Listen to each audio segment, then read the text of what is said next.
Okay, in this last problem here, we're asked to make a sketch of the graph using some kind of key information that we can derive from the polynomial. So the first question is, what is the end behavior? So if we take a look here, we have a negative sign on the outside, and then we have x plus 1 times x minus 1 squared times x minus 2. Okay, so we have x, okay?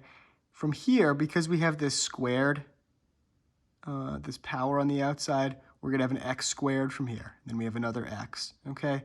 All these are positive inside the parentheses. So you have parentheses. So we have x times x squared times x, that's x to the fourth. But then we have this negative sign on the outside. So our leading term, okay, is going to be negative x to the fourth, okay? So our power is even, okay? That means that our end behavior is symmetrical.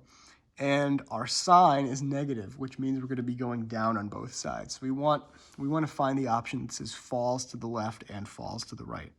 Okay, falls to the left and falls to the right. That's our bottom choice there. Okay.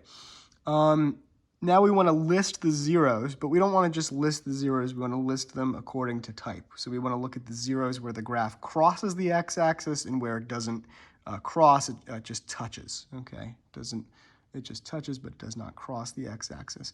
So you might wonder, how do you do that? How can you tell? It all depends on the multiplicity. So if you have even multiplicity, then you're going to be either hanging from the x-axis or sitting on the x-axis. If you have odd multiplicity, then you're going to be crossing the x-axis. So we take a look here. We can see that negative 1, okay, is a 0. And we see that 2 is also a 0. And those are both zeros of multiplicity 1, so odd multiplicities. Those are zeros where our graph is going to actually cross the x-axis. So negative 1 and 2. Okay? Then we look in the middle here, and we have 1. That's another 0. Okay? But because we have this squared, this power on the outside, it's a 0 of multiplicity 2, so we're going to be either sitting on or hanging from the x-axis. We'll figure that out in a second. So we just punch a 1 in there. Now to find the y-intercept, all you do is plug 0 in for x. That's true no matter what. You just, plug 0 in as long as 0 is in the domain of the function. That will give you the y-intercept. So we plug 0 in here, we get 1. We plug 0 in here, we get negative 1 squared, which is also 1. Plug 0 in here, we get negative 2. So we have 1 times negative 2, then times this negative sign. So negative 2 times negative 1 gives us 2. So we want to take all that information and sketch a graph. Okay, so our first 0, our leftmost 0, is negative 1. Okay, and then it asks us, so first of all, we know that the graph crosses the x-axis. So it's either going to be this option or this option. Okay, and from there we really want to know, is it going down or going up as we go to the left? So we already decided it's falling to the left and falling to the right. So it's going to be this option here. Okay, then we have our y-intercept at 2. Okay, we don't need to say anything else. Then we have our 0 at 1, where it just touches the x-axis. It doesn't cross.